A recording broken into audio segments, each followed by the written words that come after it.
बृहस्पति की जय। आज बृहस्पतिवार के दिन सुनिए संपूर्ण व्रत कथा।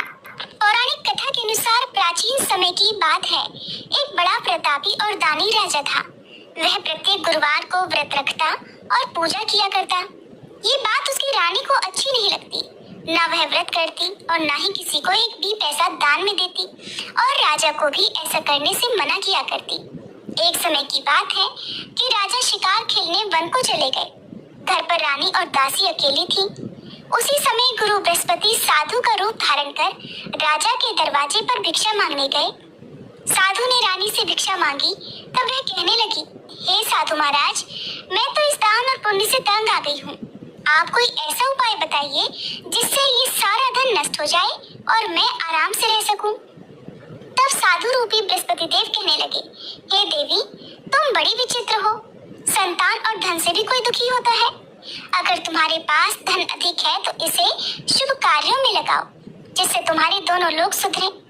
परंतु साधु की इन बातों से रानी खुश नहीं हुई। उसने कहा, महाराज, मुझे ऐसे धन की आवश्यकता नहीं जिसे मैं दान दूं और जिसको संभालने में ही मेरा सारा समय नष्ट हो जाए। साधु कहने लगे, अगर तुम्हारी ऐसी इच्छा है तो जैसा मैं तुम्हें बताता हूँ तुम वैसा ही करना। बृहस्पतिवार के दिन तुम घर को गोबर से लीपना, अपने केशों को पीली मिट्टी से धोना, केशों को धोते समय स्नान करना, राजा से हजामत बनवाने को कहना, भोजन में मांस मदिरा खाना और कपड़ा धोबी के यहाँ धुलने डालना। इस प्रकार 7 बृहस्पतिवार करने से तुम्हारा समस्त धन नष्ट हो जाएगा। ऐसा कहकर साधु बने बृहस्पति देव अंतर्ध्यान हो गए। साधु के कहे अनुसार रानी को करते हुए केवल 3 बृहस्पतिवार ही बीते थे कि उसकी समस्त धन संपत्ति नष्ट हो गई। अब भोजन के लिए परिवार तरसने लगा। एक दिन राजा रानी से बोला, हे रानी, तुम यहीं रहो, मैं दूसरे देश को जाता हूँ, क्योंकि यहाँ पर मुझे सभी जानते हैं, इसलिए मैं कोई छोटा कार्य नहीं कर सकता। ऐसा कहकर राजा परदेश चला गया। वहाँ वह जंगल से लकड़ी काट कर लाता और शहर में बेचता। इसी तरह वह अपना जीवन बिताने लगा। इधर राजा के बिना रानी और दासी दुखी रहने लगी। एक समय जब रानी और दासी को 7 दिन बिना भोजन के रहना पड़ा, तब रानी ने अपनी दासी से कहा, हे दासी, पास ही के नगर में मेरी बहन रहती है। वह बड़ी धनवान है। तू उसके पास जा और कुछ लेकर आ, ताकि थोड़ा बहुत गुजर बसर हो जाए। दासी रानी की बहन के पास गई।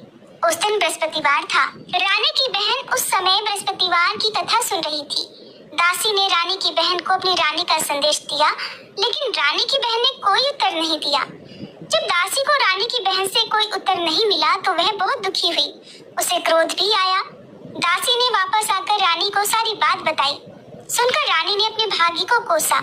उधर रानी की बहन ने सोचा कि मेरी बहन की दासी आई थी, परंतु मैं उससे नहीं बोली, इससे वह बहुत दुखी हुई होगी।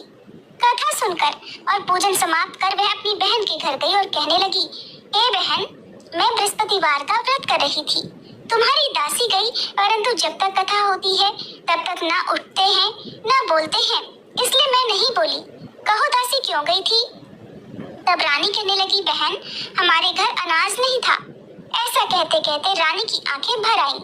उसने दासियों समेत भूखा रहने की बात भी अपनी बहन को बताई। रानी की बहन बोली, बहन देखो, बृहस्पति देव भगवान सबकी मनोकामनाएं पूर्ण करते हैं।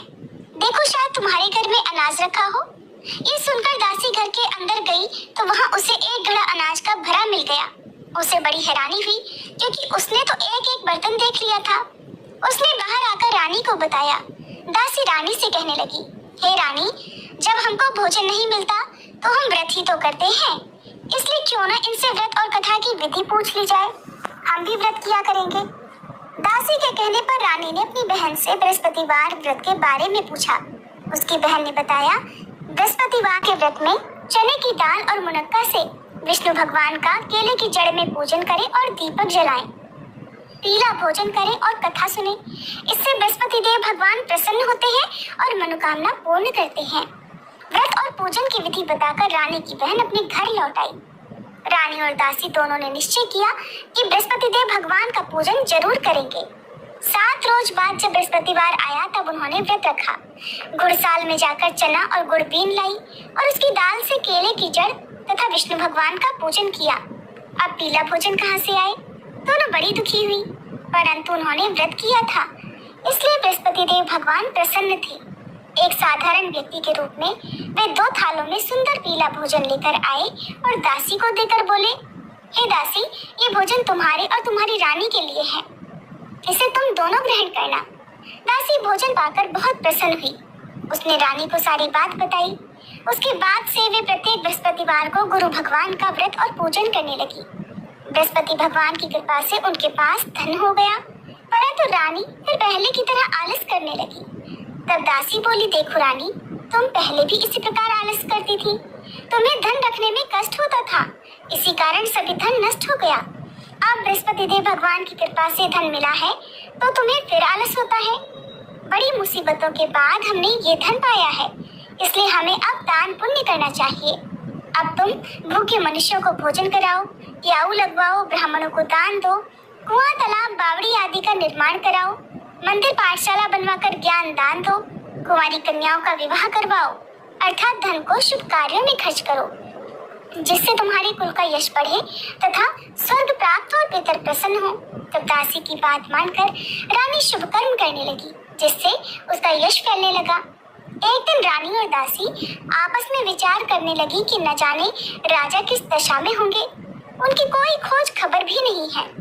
उन्होंने श्रद्धा पूर्वक बृहस्पति भगवान से प्रार्थना की कि राजा जहाँ कहीं भी हो शीघ्र वापस आ जाए। उधर राजा परदेश में बहुत दुखी रहने लगा। वह प्रतिदिन जंगल से लकड़ी बीनकर लाता और उसे शहर में बेचकर अपने दुखी जीवन को बड़ी कठिनाई से बिता रहा था। एक दिन दुखी होकर अपनी पुरानी बातों को याद करके वह रोने लगा और उदास हो गया। उसी समय राजा के पास बृहस्पति देव साधु के वेश में आकर बोले, हे लकड़हारे, तुम इस सुनसान जंगल में किस चिंता में बैठे हो, मुझे बताओ। यह सुनकर राजा की आंखों में आंसू भर आए। साधु को प्रणाम करके राजा ने अपनी पूरी कहानी सुना दी। महात्मा दयालु होते हैं। वे राजा से बोले, हे राजा, तुम्हारी पत्नी ने बृहस्पति देव के प्रति अपराध किया था, जिसके कारण तुम्हारी ये दशा हुई। अब तुम चिंता मत करो, भगवान तुम्हें पहले से अधिक धन देंगे। देखो, तुम्हारी पत्नी ने बृहस्पतिवार का व्रत प्रारंभ कर दिया है। अब तुम भी बृहस्पतिवार का व्रत करके चने की दाल और गुड़ जल के लोटे में डालकर केले का पूजन करो, फिर कथा कहो या सुनो। भगवान तुम्हारी सभी कामनाओं को पूर्ण करेंगे। साधु की बात सुनकर राजा बोला, हे प्रभु, लकड़ी बेचकर तो इतना पैसा भी नहीं मिलता जिससे भोजन के बाद में कुछ बचा सकूं। और मैंने रात में भी रानी को व्याकुल देखा है। मेरे पास कोई साधन नहीं जिससे उसका समाचार जान सकूं। फिर मैं कौन सी कहानी कहूँ, ये भी मुझको नहीं पता। साधु महाराज कहने लगे, हे राजा, मन में बृहस्पति भगवान के पूजन व्रत का निश्चय करो, वे स्वयं तुम्हारे लिए कोई राह बना देंगे। बृहस्पतिवार के दिन तुम रोजाना की तरह लकड़ियां लेकर शहर में जाना। तुम्हें रोज से 2 गुना धन मिलेगा, जिससे तुम भली भांति भोजन कर लोगे और बृहस्पति देव की पूजा का सामान भी आ जाएगा। जो तुमने बृहस्पतिवार की कहानी के बारे में पूछा है वह इस प्रकार है। प्राचीन काल में एक बहुत ही निर्धन ब्राह्मण था। उसके कोई संतान नहीं थी। वह नित्य पूजा पाठ करता, लेकिन उसकी स्त्री ना तो स्नान करती ना किसी देवता का पूजन करती। इस कारण ब्राह्मण देवता बहुत दुखी रहते थे। फिर भगवान की कृपा से ब्राह्मण के यहाँ एक कन्या उत्पन्न हुई। वह कन्या बड़ी होने लगी। प्रातःकाल स्नान करके वह भगवान विष्णु का जप करती, बृहस्पतिवार का व्रत भी करने लगी। पूजा पाठ समाप्त कर पाठशाला जाती तो वह अपनी मुट्ठी में जौ भर के ले जाती और पाठशाला के मार्ग में डालती जाती। लौटते समय वही जौ स्वर्ण के हो जाते तो उनको बीनकर घर ले आती। एक दिन वह बालिका सूप में उन सोने के जौ को फटककर साफ कर रही थी कि तभी उसकी माँ ने देख लिया और कहने लगी, हे बेटी, सोने के जौ को फटकने के लिए तो सोने का सूप भी होना चाहिए। दूसरे दिन गुरुवार था। कन्या ने व्रत रखा और बृहस्पति देव से सोने का सूप देने की प्रार्थना की। बृहस्पति देव ने उसकी प्रार्थना स्वीकार कर ली। रोजाना की तरह वह कन्या जौ फैलाती हुई पाठशाला चली गई। पाठशाला से लौटकर जब वह जौ बीन रही थी तब बृहस्पति देव की कृपा से उसे सोने का सूप भी मिल गया। उसे वह घर ले आई और उससे जौ साफ करने लगी, परंतु उसकी माँ का वही ढंग रहा। एक दिन की बात है, वह कन्या सोने के सूप में जौ साफ कर रही थी। उसी समय उस नगर का राजकुमार वहां से निकला। कन्या के रूप और कार्य को देखकर वह उस पर मोहित हो गया। राजमहल आकर वह भोजन तथा जल त्याग कर उदास होकर लेट गया। राजा को जब राजकुमार द्वारा अन्न जल त्यागने का समाचार ज्ञात हुआ तब वह अपने मंत्रियों के साथ अपने पुत्र के पास गया और कारण पूछा। राजकुमार ने राजा को उस लड़की के घर का पता भी बता दिया। मंत्री उस लड़की के घर गया।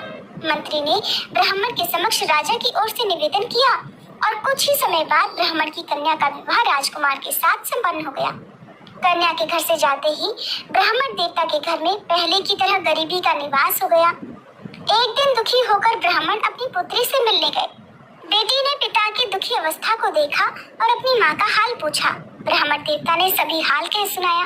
तब कन्या ने बहुत सा धन देकर अपने पिता को विदा कर दिया, लेकिन कुछ दिन के बाद फिर वही हाल हो गया।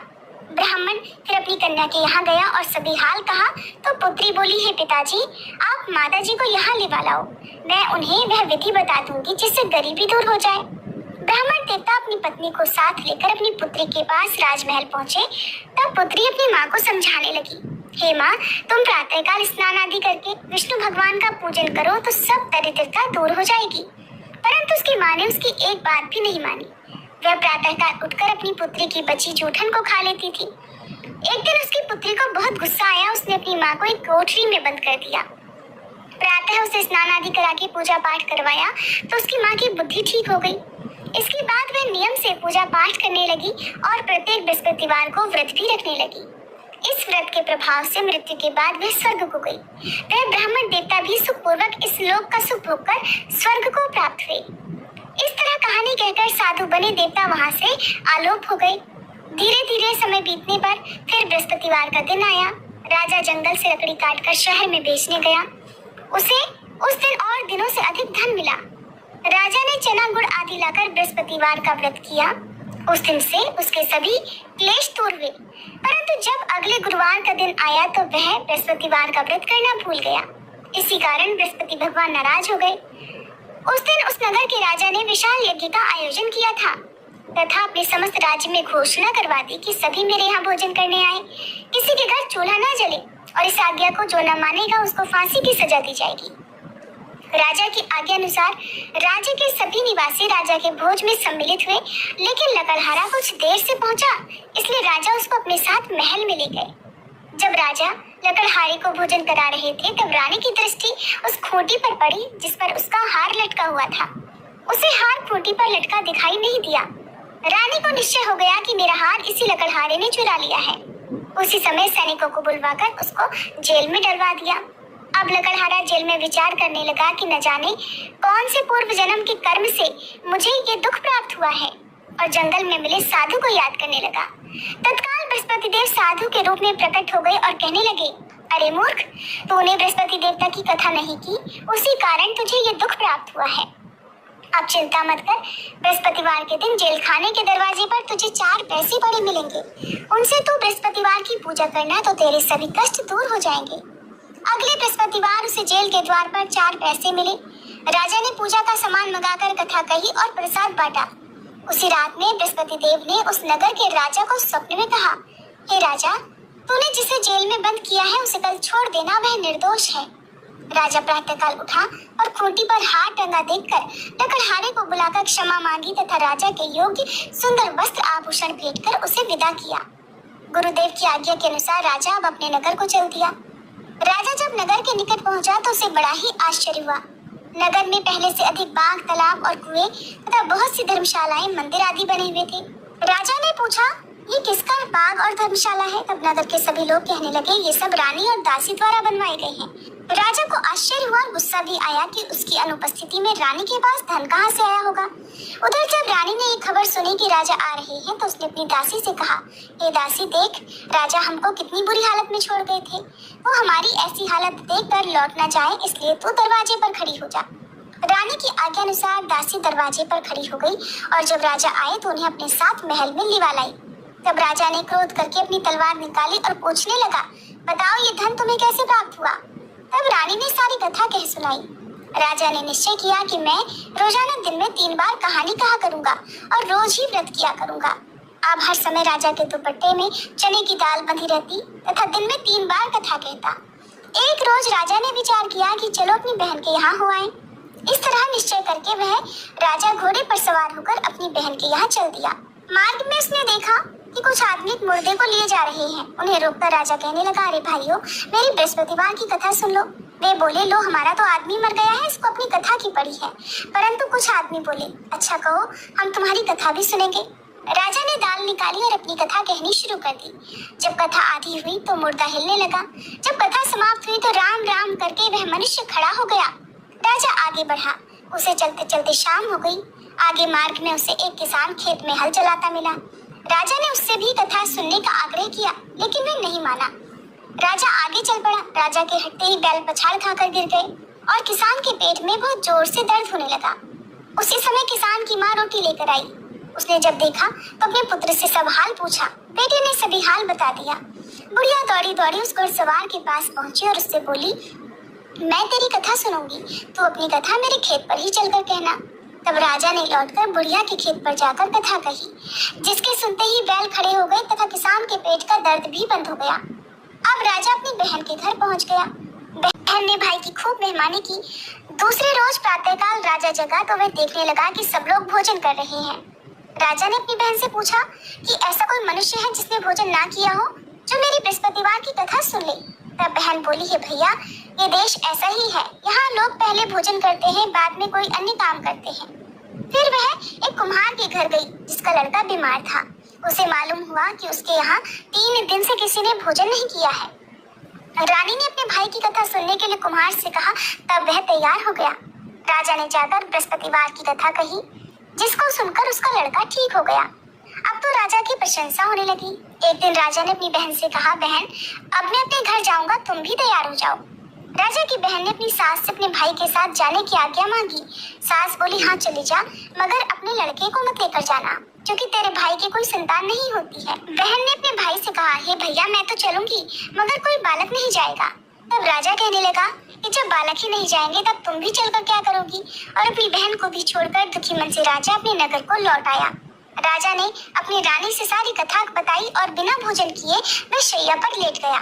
रानी बोली, हे प्रभु, बृहस्पति देव ने हमें सब कुछ दिया है, वे हमें संतान भी अवश्य देंगे। उसी रात बृहस्पति देव ने राजा को स्वप्न में कहा, हे राजा, उठ, सभी सोच त्याग दे, तेरी रानी गर्भ से है। राजा को ये जानकर बड़ी खुशी हुई। 9वें महीने रानी के गर्भ से एक सुंदर पुत्र पैदा हुआ। तब राजा बोला, हे रानी, स्त्री बिना भोजन के रह सकती है, परंतु बिना कहे नहीं रह सकती। जब मेरी बहन आए तब तुम मुझसे कुछ मत कहना। रानी ने हाँ कर दी। जब राजा की बहन ने ये शुभ समाचार सुना तो वह बहुत खुशी हुई और बधाई लेकर अपने भाई के यहाँ आई। रानी ने तब उसे आने का उल्हाना दिया। जब भाई अपने साथ ला रहे थे तब तो टाल गई, उनके साथ नहीं आई और आज अपने आप ही भागी भागी बिना बुलाए आ गई। तब राजा की बहन बोली, भाई, मैं इस प्रकार ना कहती तो तुम्हारे घर औलाद कैसे होती। बृहस्पति देव सभी कामनाएं पूर्ण करते हैं। जो सद्भावना पूर्वक बृहस्पतिवार का व्रत करता है और कथा पढ़ता है अथवा सुनता है और दूसरों को सुनाता है, बृहस्पति देव उसकी सभी मनोकामनाएं पूर्ण करते हैं, उसकी सदैव रक्षा करते हैं। जो संसार में सद्भावना से गुरुदेव का पूजन और व्रत सच्चे हृदय से करते हैं, उनकी सभी कामनाएं वैसे ही पूर्ण हो जाती है जैसी सच्ची भावना से रानी और राजा ने बृहस्पति देव की कथा का गुणगान किया तो उनकी सभी इच्छाएं बृहस्पति देव जी ने पूर्ण की।